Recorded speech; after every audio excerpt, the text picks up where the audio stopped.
1991년 구소련이 붕괴되었습니다. 그리고 2년 뒤 저와 제 가족은 모스크바에 선교사로 들어갔습니다. 모스크바에서 공산주의의 종국이 어떠한가를 제 눈으로 보았습니다. 얼마나 비참한지요. 한때 미국과 겨루었던 거대한 공룡과 같았던 소련이 빵이 없어서, 그것도 변두리 시민들이 아니라 모스크바 시민들이 한겨울에 빵이 없어서 3시간, 4시간 줄을 서야만 빵을 구할 수가 있었습니다.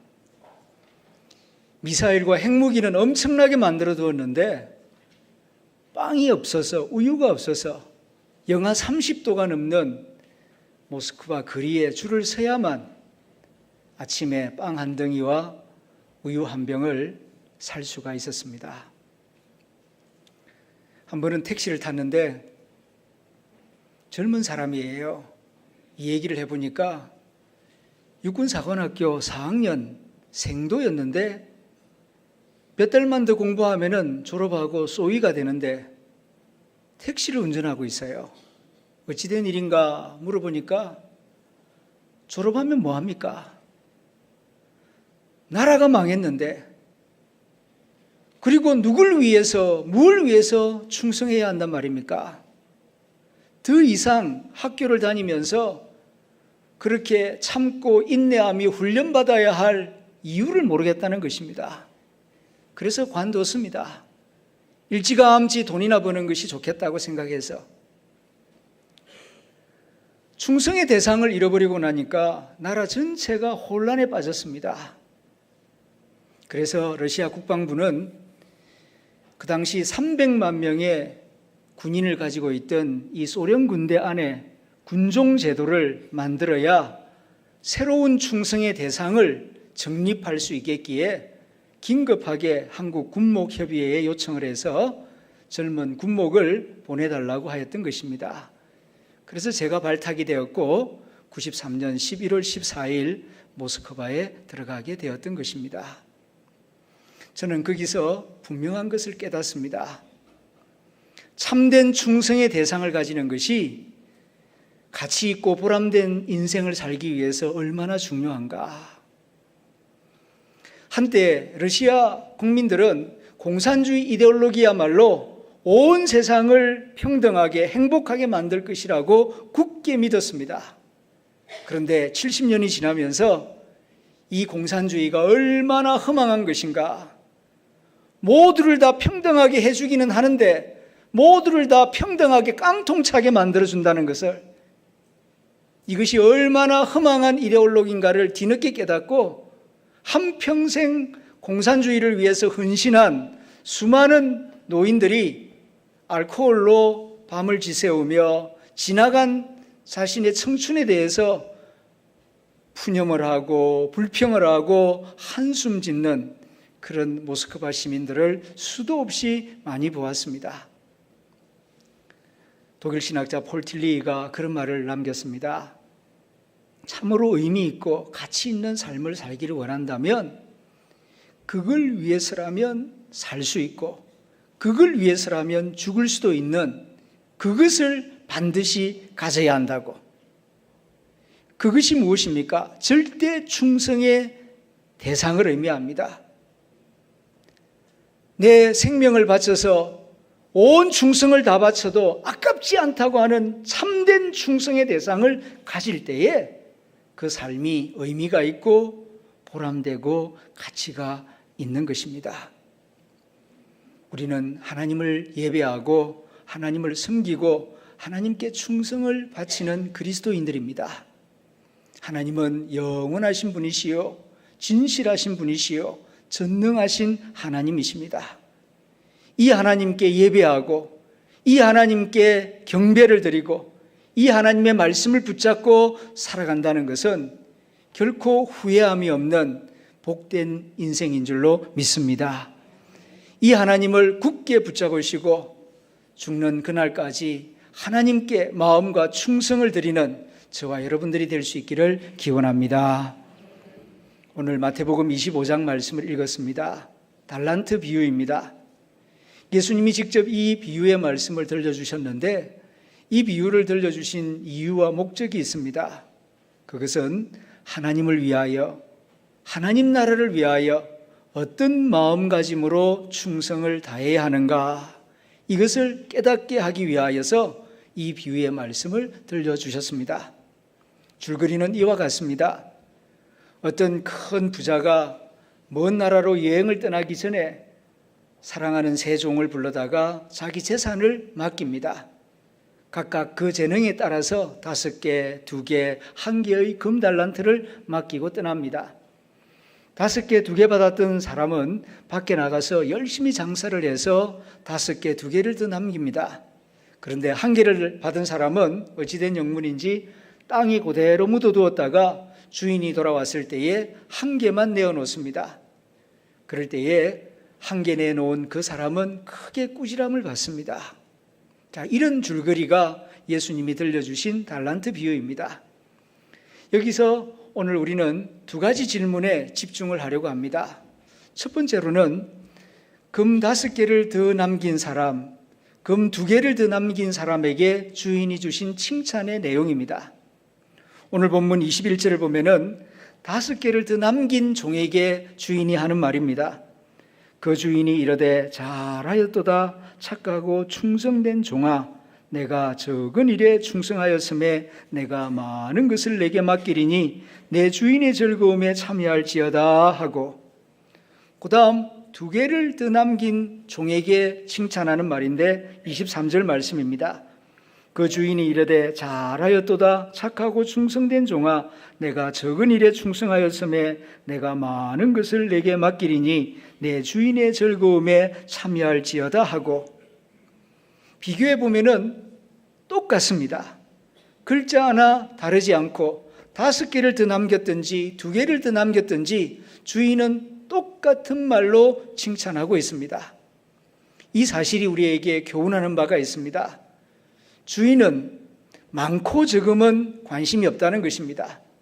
얼마나 더 많은 것을 남겼느냐, 얼마나 훌륭한 업적을 남겼느냐, 그거는 중요하지 않습니다. 중요한 것은 얼마만큼 충성하였느냐. 충성하였으면 많이 남겼든지 적게 남겼든지 주인은 똑같은 마음, 똑같은 말로 칭찬하고 있다 하는 사실입니다. 이 비유에 나오는 주인은 우리 하나님을 의미하고 있습니다. 하나님은 우리 각자에게 은사를 주셨고 달란트를 맡겨주셨습니다.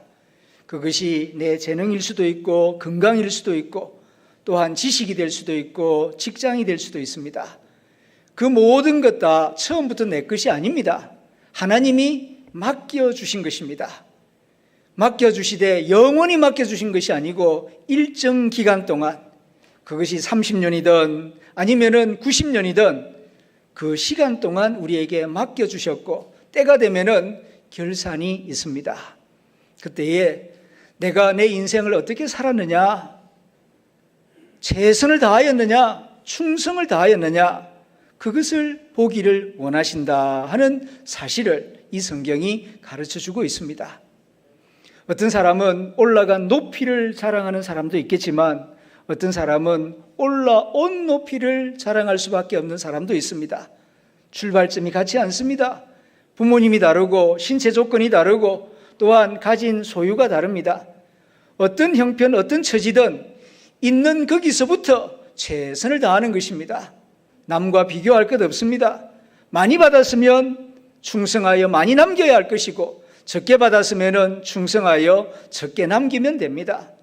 숫자는 중요하지 않습니다. 얼마만큼 최선을 다하느냐.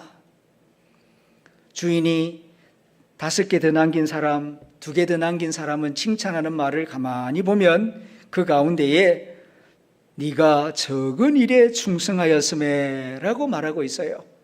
적은 일에 충성하였음에. 하나님이 보실 때에는 5개를 더 남겼던 2개를 더 남겼던 다 작은 일이에요.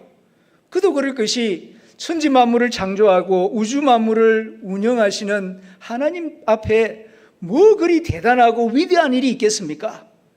우리 인간들 세계에서는 와 굉장하다, 지기가 높다 학위를 가졌다, 뭐 엄청난 부자다, 그거 다 도토리 키재기입니다. 하나님 앞에서는 다 작은 일이에요. 창조주 하나님 앞에서는. 중요한 것은 작은 일이든 큰 일이든 최선을 다하는 그 모습을 전능하신 하나님은 귀하게 보시고 아름답게 보신다는 사실입니다. 하나님 앞에서는 국가의 일을 돌보는 대통령의 일이나 아기의 기저귀를 갈아채우고 우유를 타서 먹이는 엄마의 일이나 똑같이 작은 일이에요. 중요한 것은 자기에게 주어진 그 직분에 얼마만큼 최선을 다하느냐, 진실되게 최선을 다하느냐, 그 모습을 볼 때 하나님은 크게 기뻐하시고 칭찬하신다는 사실입니다. 교회 일도 그렇습니다. 세상의 눈으로 보면은 목사의 일은 크고 중요하게 보이고, 그 다음 장로의 일이 크게 보이고 중요하게 보이고, 나 같은 집사의 일이야, 초등학교 유년부 교사의 일이야, 그리고 성도들이 먹고 난 접시를 닦는 설거지 일이야, 작고 사소하게 생각될지 모르지만 하나님이 보실 때에는 그렇지 않다는 것입니다. 목사는 목사로서 최선을 다하고 충성해야 하고, 또한 집사님은 집사의 일에 최선을 다하면 하나님은 집사의 일도 목사의 일 못지않게 중요하게 생각하시고 귀하게 보시고 칭찬하시는 하나님이십니다. 그러므로 내게 주어진 직분이 어떠하든지 간에 그것을 소중하게 여기고 최선을 다하는 충성된 청지기들이 될 수 있기를 기원합니다. 두 번째, 이 비유의 말씀 가운데에서 생각해 보아야 할 문제는 한 달란트 받은 사람입니다. 5개, 2개 받은 사람은 나가서 적시로 장사하여 많은 것을 남겼는데, 이 한 달란트 받은 사람은 왜 땅에 그대로 묻어두었는가? 이 문제를 좀 깊이 생각해 볼 때에 우리에게 주시는 소중한 교훈을 발견하게 됩니다. 왜 그는 땅에 묻어두었는가? 2가지입니다. 첫째는 불신 때문이요, 두 번째는 불평하는 마음 때문입니다. 그가 왜 일하지 않았는가? 자기 스스로 밝히고 있습니다. 24절 말씀입니다. 한 달란트 받았던 자는 와서 이르되 주인이여 당신은 굳은 사람이라 심지 않은 데서 거두고 해치지 않은 데서 모으는 줄을 내가 알았으므로 두려워하여 나가서 당신의 달란트를 땅에 감추어 두었나이다. 보소서 당신의 것을 가지셨나이다. 일하지 않은 이유를, 땅에 묻어둔 이유를 그 자신이 이렇게 말하고 있습니다. 당신은 굳은 사람이라, 딱딱한 사람이라, 자비와 긍휼도 사랑도 없는 무자비한 사람이라, 그래서 내가 두려워하여, 당신을 무서워하여 일 안 했습니다. 혹시 내가 이거 가지고 일하다가 날려버리면 어떡합니까? 그러면 당신은 나를 갖다가 무자비하게 대하고 나를 감옥에 집어넣을 것 아닙니까? 그러니까 나는 두려워하여, 무서워하여 그냥 땅에 고스란히 묻어놨다가 본전 그대로 가지고 온 것입니다. 그럴 때 주인이 크게 진노하며 책망합니다. 이 악하고 게으른 종아. 어찌 생각하면은 주인의 이 책망은 이치에 안 맞아요. 왜냐하면은 게으르다, 이 말은 합리적입니다. 일 안 했으니까요. 너는 게으르다, 그 말은 맞는 말씀이죠. 그러나 악하고, 너는 악하다, 이렇게 주인이 책망하고 있습니다. 악한 것은 없어 보이지 않습니까? 이 사람은 그래도 주인의 본전은 그대로 가지고 왔습니다. 세상에는 남의 것 떼먹는 나쁜 인간도 있는데 이 사람은 그래도 주인의 것을 떼먹지는 않았어요. 그런데 주인은 악하다라고 말하고 있습니다. 왜 그렇게 말하는 것입니까? 주인에 대한 오해와 편견을 가지고 있기 때문입니다. 당신은 굳은 사람이라. 주인은 굳은 사람이 아닌데, 무자비하고 딱딱한 사람이 아닌데 당신은 딱딱한 사람이라. 그래서 심지 않은 데서 거두고 해치지 않은 데서 모으는 줄로 알았습니다. 세상에 이런 사람이 어디 있습니까? 심지 않았는데 어떻게 열매를 거두고 땀 흘리지 않았는데 어떻게 소득을 얻을 수 있습니까? 그러나 당신은 워낙 돈이 많은 부자이다 보니까 심지도 않고 거두고 해치지 않고도 거두어들이는 그런 악덕 부자 아닙니까? 남의 거 빼앗기도 하고 돈을 벌어주는 그런 부자 아닙니까? 그러니까 나 같은 종이 한 달란트 가지고 애써 노력해 본들 당신한테 뭐 그리 의미가 있겠습니까? 이렇게 오해하고 편견했다는 것입니다. 이건 좋은 주인을 나쁜 주인으로 만들어 버렸어요. 그래서 주인은 책망합니다. 너는 악하다. 그리고 너는 게으르다. 이렇게 책망을 하는 것입니다. 한마디로 말해서 이 종은 주인을 전적으로 불신하고 있고 오해하고 있어요. 그래서 그는 일하지 않았다는 것입니다. 일할 마음도 없었고요. 성도들 가운데에서, 세상 사람들 가운데에서 이런 오해와 편견을 가지고 사는 사람들이 있습니다. 하나님 하면은 기쁘고 반갑고 마음이 평안하고 좋으신 아버지, 어머니를 생각하는 것처럼 마음이 기쁜 것이 아니라 하나님 하면은 무서워해요. 두려워해요. 이놈하고 언제든지 항상 심판 내릴 준비를 하고 있는 그런 무서운 하나님, 두려운 하나님으로 오해하고 잘못된 편견을 가지고 살아가는 사람들이 있습니다. 이런 삐뚤어진 마음, 이런 불신앙적 마음을 가지게 되면은 세상을 보는 눈 자체가 삐뚤어집니다. 이 천지 만물을 하나님이 창조하셨는데 하나님에 대하여 좋지 않은 마음을 가지면은 하나님이 만든 세상에 대해서도 밝은 마음을 가지고 볼 수가 없어요. 그러면은 이 세상을 살아가는 마음도 어두워지게 되고 성실하게, 진실하게 최선을 다하여서 선을 행하고자 하는 의욕도 사라지게 되는 것입니다. 믿음이 필요합니다. 어떤 믿음? 하나님은 선하시다. 하나님은 나를 사랑하신다. 하나님은 합력하여 선을 이루어 주신다. 하나님은 전능하시다. 하나님은 지혜가 높으신 하나님이시다.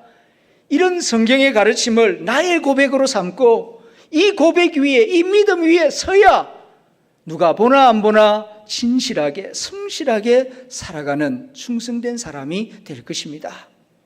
그러므로 충성의 첫 번째 조건은 믿음이에요. 믿음을 가지고서야, 하나님의 선하심을 믿는 믿음을 가지고서야 누가 보나 안 보나 옳은 일에 대하여 최선을 다하는 충성된 사람이 될 것입니다. 두 번째 이유를 찾아본다면 불평하는 마음 때문이에요. 이 한 달란트 받은 사람이 만일 한 달란트가 아니라 5달란트를 받았다면 어떻게 했을까요? 아마 그도 밖에 나가서 신나게 열심히 일을 했겠지요. 그런데 가만히 보니까 저 사람에게는 5개, 2개를 주면서 왜 나한테는 1개밖에 안 주냐? 기분 나쁘다. 에이, 일 안 할란다. 그래서 땅에 묻어두었다는 것입니다. 비교하는 마음, 이로 인하여서 불평하는 마음이 생기게 되고 불평하니까 충성하고 싶지 않았다는 것입니다. 이로 인하여서 시간도 재능도 달란트도 다 땅에 묻어버리는 어리석은 인생이 되고 말았다는 것이죠. 우리들도 이러기가 쉽습니다. 이런 유혹에 빨려 들어가기가 쉬워요. 사실 내게 주어진 것 귀한 것입니다. 아름다운 것이고 소중한 것이에요.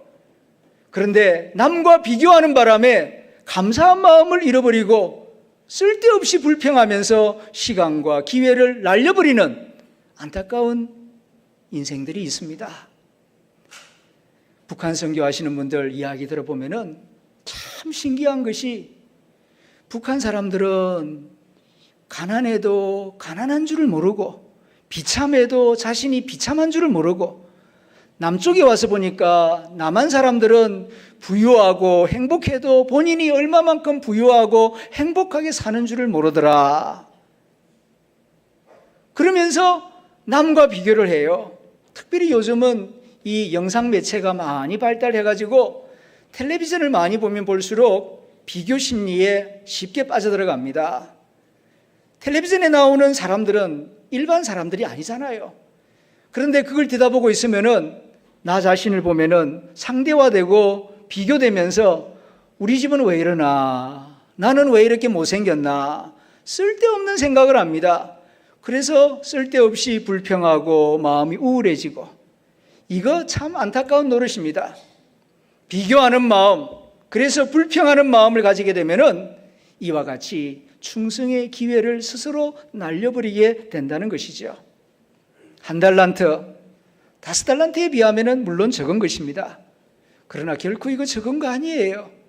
달란트는 옛날 로마 제국시대 화폐 단위입니다. 제일 큰 화폐 단위입니다. 데나리온으로 환산하면 6,000데나리온인데요. 한 데나리온은 남자 장정이 하루 종일 일하여 받는 품삯입니다. 요즘 기술자가 하루 종일 일하면 적게 받아도 10만 원을 받습니다. 그러면은 곱하기 6천을 하면은 6억 원입니다. 1달란트가 6억 원이라고요. 6억 원 가지고 일하려고 마음 먹으면은 할 수 있는 일 많습니다. 작은 가게를 낼 수도 있고, 땅을 살 수도 있고, 아니면은 외국에 가서 공부도 할 수 있고, 마음 먹으면은 6억 원 가지고 할 수 있는 일이 많아요. 그런데 5개 하고 비교하니까 마음에 불평이 생기고, 불평이 생기니까 이 1달란트가 얼마나 크고 소중한지를 깜빡 잊어버리게 됐다는 것입니다. 우리가 이런 어리석음에 빠져들기가 쉽습니다. 내 부모는 왜 이렇게 가난한가? 나는 왜 다른 사람들처럼 키가 크지 아니한가? 나는 왜 좋은 학교를 못 나왔는가? 쓸데없이 비교하면서 괜히 자기 마음을 어둡게 만들고 우울하게 만들어요. 지금 가지고 있는 것 가지고도 충분히 행복하게 살 수 있고 감사하게 일할 수 있는 부분이 많습니다. 1달란트 적은 거 아닙니다. 위만 보지 마시고 아래도 한번 보십시오. 1달란트가 아니라 반달란트, 10분지 1달란트 가지고 사는 사람도 많이 있습니다. 사지가 멀쩡하고 몸이 건강한 것만 해도 적어도 1달란트 이상은 받은 거예요. 그런데 장애를 가지고서도 감사하며 서로 도우면서 자기가 가지고 있는 작은 기술을 가지고 물건을 만들어서 다른 사람들의 유익을 위하여 행복하게 살아가는 사람들도 많이 있지 않습니까? 그리고 지금 5,000년 역사 가운데 이 시대에 태어난 사람들은 불평할 자격이 없습니다. 과거에 얼마나 가난하고 얼마나 어려운 시대를 살았습니까? 그러나 이런 좋은 시대를 살면서도 남과 비교하며 불평하며 원망하는 것은 정말 어리석은 행동입니다. 마귀는 우리에게 비교하는 마음을 주어서 불평하게 만들고 그리하여 하나님이 주신 은사를 땅에 묻어버리게 합니다. 이런 어리석음에 빠져들지 않으려면 주님의 말씀을 잘 들어야 합니다. 주님이 얼마나 좋으신 분이신가, 우리를 얼마나 사랑하시는가 깊이 생각하고 그 믿음 위에 굳게 서야 합니다. 성경은 여러 곳에서 말씀합니다. 우리 하나님은 긍휼이 많으시고 은혜로우시고 노하기를 더디하시고 인자하심이 풍성하신 참 좋으신 하나님이시라고. 이런 말씀이 성경 한두 군데 나오는 게 아닙니다. 대표적으로 시편 103편 8절부터 11절까지 말씀입니다. 여호와는 긍휼이 많으시고 은혜로우시며 노하기를 더디하시고 인자하심이 풍부하시도다. 자주 경책하지 아니하시며 노를 영원히 품지 아니하시리로다. 우리의 죄를 따라 우리를 처벌하지는 아니하시며 우리의 죄악을 따라 우리에게 그대로 갚지는 아니하셨으니 이는 하늘이 땅에서 높음같이 그를 경외하는 자에게 그의 인자하심이 크심이로다. 아멘. 하나님은 참으로 좋으신 분이십니다. 그런데 사단 마귀가 쓸데없이 하나님을 무서워하고 두려워하게 만들어서 은사를 자꾸 땅에 묻어버리라고 유혹하고 있습니다. 우리 주 예수님께서 말씀하셨습니다. 세상에 아들이 아버지에게 떡 먹고 싶어요 하는데 돌덩어리를 주고 고기 먹고 싶어요 아버지 그러는데 뱀을 줄 그런 세상의 아버지가 어디 있겠느냐? 세상에 악한 아버지라도 자기 자식에게는 좋은 것을 주고 싶어 하거든. 하물며 하늘에 계신 너희 아버지일까 보냐. 의심하지 마라. 두려워하지 마라. 구하라. 찾으라. 두드리라. 그리하면 하늘에 계신 너희 아버지가 좋은 것으로 너희에게 안겨주리라 말씀하셨습니다. 한번 상상을 해봅니다. 이 1달란트 받았던 사람이 진짜로 5달란트 받았던 사람처럼 받은 즉시 밖에 나가서 그도 장사하여 열심히 노력을 했는데 그냥 실패해서 1달란트를 날려버렸다고 합시다. 그래서 빈털터리가 되어서 주인 앞에 섰을 때에 주인님 죄송합니다. 저에게 1달란트를 주시고 떠나셨습니다.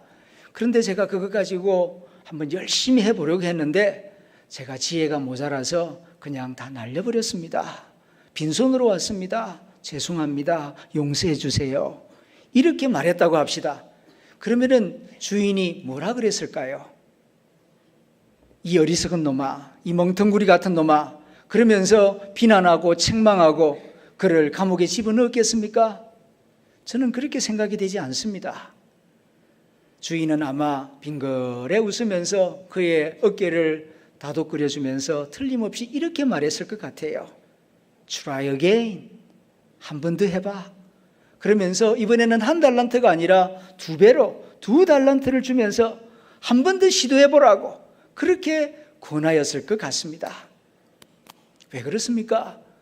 이 사람은 비록 실패는 했지만은 진실했거든요. 충성을 다했거든요. 최선을 다했거든요. 이런 사람에게는 지혜와 경험이 있습니다. 사실 장사라고 하는 것이 사람의 노력만으로만 되는 게 아니거든요. 운이 따라야 합니다. 상황이 맞아 떨어져야 소득을 얻을 수가 있습니다. 그런데 실패를 했어요. 그러나 정말 진실되게 충성을 다한 사람이라면 그런 사람에게 기회를 한 번 더 주면은 그 사람 틀림없이 성공할 사람입니다. 주인은 이걸 잘 알고 있습니다. 특별히 이 주인은 하나님을 의미하고 있거든요. 하나님은 우리의 약함도 잘 알고 계시고 우리의 중심을 잘 알고 계시는 분 아닙니까? 그러므로 진실되게 최선을 다하고 충성을 다했다면은 틀림없이 또 한 번의 기회를 주시면서 격려해 주시고 해보라고 도와주시는 그런 좋으신 하나님이십니다. 하나님의 선하심을 굳게 믿으십시오. 하나님의 사랑을 굳게 믿으십시오. 하나님의 전능하심과 지혜를 굳게 믿으십시오. 그리고 실패를 두려워하지 말고 하나님이 기뻐하시는 일이고 양심에 끄리낌이 없는 일이라면 담대하게 도전하십시오. 하나님이 다 지켜보고 계십니다. 1950년 6월 25일 북한 공산군이 남침하였습니다. 이틀 뒤 극동사령부가 있는 동경에서 메가더가 비행기를 타고 수원 비행장에 도착했습니다. 거기서 전세에 대한 브리핑을 받고 곧바로 집차를 타고 한강 방어선을 지키고 있는 흑석동 아군 참호를 방문하게 됩니다. 가보니 이미 포탄에 맞아서 엉망이 되어 있었습니다. 그곳에서 나이 어린 소년병 하나를 만나게 됩니다. 한국 군인이었습니다. 통역병을 내세워 메가더가 몇 가지 질문을 합니다. 밥 먹었나? 못 먹었습니다. 언제 철수할 건가? 중대장의 명령이 있을 때까지 여길 지킬 것입니다. 너의 소원이 무엇인가? 실탄이 떨어졌습니다. 충분한 실탄을 공급해 주십시오. 다른 소원은 없나? 다른 소원은 없습니다.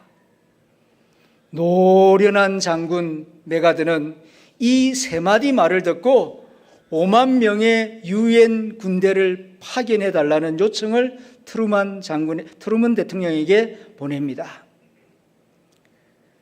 노련한 장군 메가더는 지원군을 이 군대에 보낼 것인가 말 것인가 고민하며 아군 참호를 방문하고 있었던 것입니다. 밥 먹었나? 밥 못 먹었습니다. 군수품이 끊어졌다는 것입니다. 열세 가운데 있다는 것입니다. 언제 철수할 것인가? 지금 파죽지세로 북한 공산군이 밀려 내려옵니다. 이 참호 하나 가지고 어떻게 지킬 수 있을 것입니까? 그런데 그 자리를 지킵니다. 언제 떠날 것인가?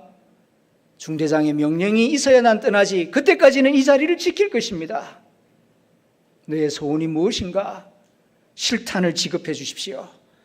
싸울 것입니다. 불과 나이 20살밖에 되지 않은 이마에 피를 흘리고 있는 이 일병 한국군 병사의 충성에 가득한 그 세 마디 말을 듣고 노련한 메가더 장군은 트루먼 대통령에게 전화를 걸어 이 나라에 지원군을 보내주십시오. 이렇게 충성된 병사가 있는 이 나라를 도와주면 틀림없이 승리할 것입니다. 확신하고 지원군을 요청하여 대한민국이 자유를 지킬 수가 있었던 것입니다. 인류 역사를 보면은 이런 일들이 많이 있습니다.